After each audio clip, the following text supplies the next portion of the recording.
Ertugrul और गुलदारू की वापसी का इंतजार करेंगे। वो दोनों अल-अजीज की आंखों पर पड़े पर्दे जब तक उठा नहीं देते हम सब्र करेंगे। यही एक रास्ता है बस। क्या कर लेगी तू मेरा? हाँ बता जरा। हम ईमान की ताकत खींच लेंगे इसकी, जैसे हमने इसका जंजुओं वाला लिबास उतार कर सलीबियों का लिबास पहना दिया है। इसका ईमान भी उतार फेंकेंगे। कोई भी आतिश इंसान की रूह को आतिश शबाब की तरह नहीं जलाती। फिर तो चुप। बहुत बुरे से होगी आरफी, और सबसे ज्यादा इसका सलेबियों को फायदा होगा।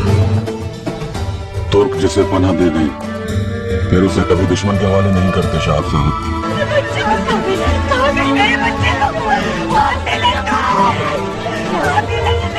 शैतान तुम्हें देख ले तो कहे मेरा अब क्या काम है दुनिया में।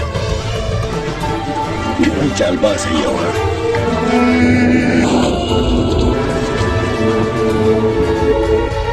सुलेमान शाह, मैं एक मासूम को कैसे मार सकती हूँ? कल सुबह बड़े मैदान में सबके सामने तुम्हें 30 कोड़े लगाए जाएंगे। भतीजे के लिए पहला तोहफा चचा की तरफ से। तुर्कमान कबीले नोमान के परचम तले जमा हो रहे हैं सब, सल्जुक सुल्तान का तख्ता उलटने के लिए। कल हलीमा सुल्तान मेरे निगाह में आ जाएंगे। माशाअल्लाह। तो सुलेमान शाह को भी, अर्तगल को भी और शहाबुद्दीन को भी अपने हाथ से कत्ल कर दूंगा। हलीमा सुल्तान के लिए शादी के तोहफे का वादा पूरा करती है।